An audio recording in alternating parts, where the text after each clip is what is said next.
आल मोहम्मद सल्लल्लाहु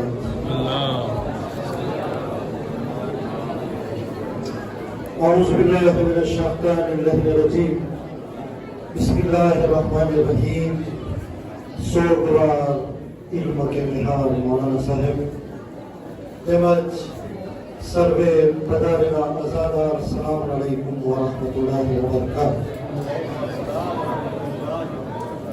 હું શુક્રગુજાર છું પરવરદિગારનો કે મને પણ શરફ નસીબ થયો કે હું આ ઝંઝીબારમાં વર્ષે અઝામાં આજ 40ના દિવસે તમારા સાથે શામિલ થાઉં છું.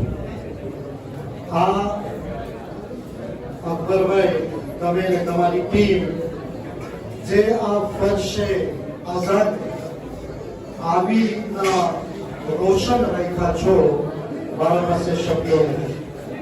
આફ્રિકન ફેડરેશન તરફથી હું સંતોષ વ્યક્ત કરું છું કે આપણી આઝાદારીનો પરચમ આવી શાનની સાથે અહીંયા હિલી રહ્યો છે અને માશાઅલ્લાહ ઝાંઝીબારના આઝાદાર પણ દૂરથી બધા પધારેલા આઝાદાર અહીં આવી અને આઝાદારીની ગણતરીને વધારે છે.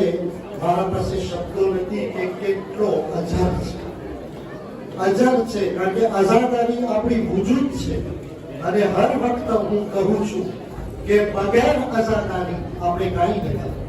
અગર જો આપણે ફોજા 1,25,000 છે, અગર જો રોશની આપીએ છીએ તો દુઆ તો આઝાદ.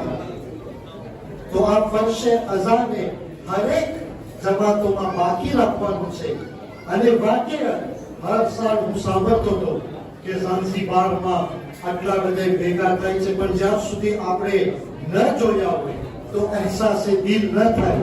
પણ આજે હું જોયો અને આફ્રિકા ફેડરેશન તરફથી સંતોષ વ્યક્ત કરું છું કે માશાઅલ્લાહ આવી આઝાદારી તમે કરો છો. ગઈકાલથી શરૂ કર્યા છો, ગઈકાલે રાતથી નીચે માં બહેનો જે મોકીફમાં આ પણ એક મામૂલી સેવા નથી, કારણ કે આઝાદારીના ઘણા પ્રકારો છે.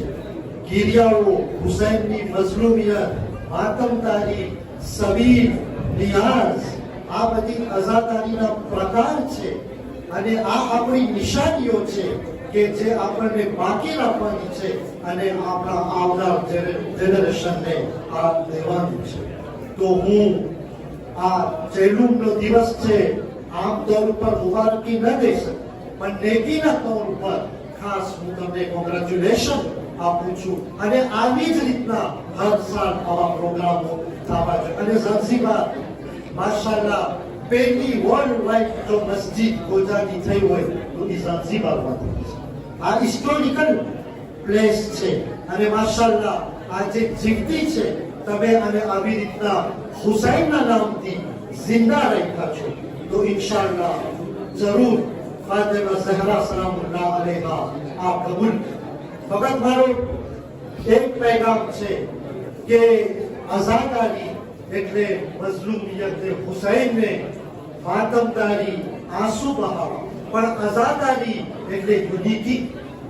કરબલા આપણને યુનિટીનો પેગામ આપે છે અને ઇન્શાઅલ્લાહ આપણે આવી જ રીતના કરબલાના જે પેગામ છે યુનિટની સાથે રહે કે આફ્રિકા ફેડરેશનમાં જે 46 જમાતો છે અને બધાય આપણે ફોજાશિયા એકની સાથે હુસૈનના નામથી અબ્બાસના અલમને પકડી અને જે મકસદો છે કોમ્યુનિટીના spiritual level, economic progress, education, જેટલા પણ આપણા કાર્ય છે એમાં ઇન્શાઅલ્લાહ આપણે આગળ વધે. કારણ કે અલીના ચાહવાવાળા ફક્ત તેની ખૂબીઓ વર્ષે અઝામાં જ ન હોવી જોઈએ.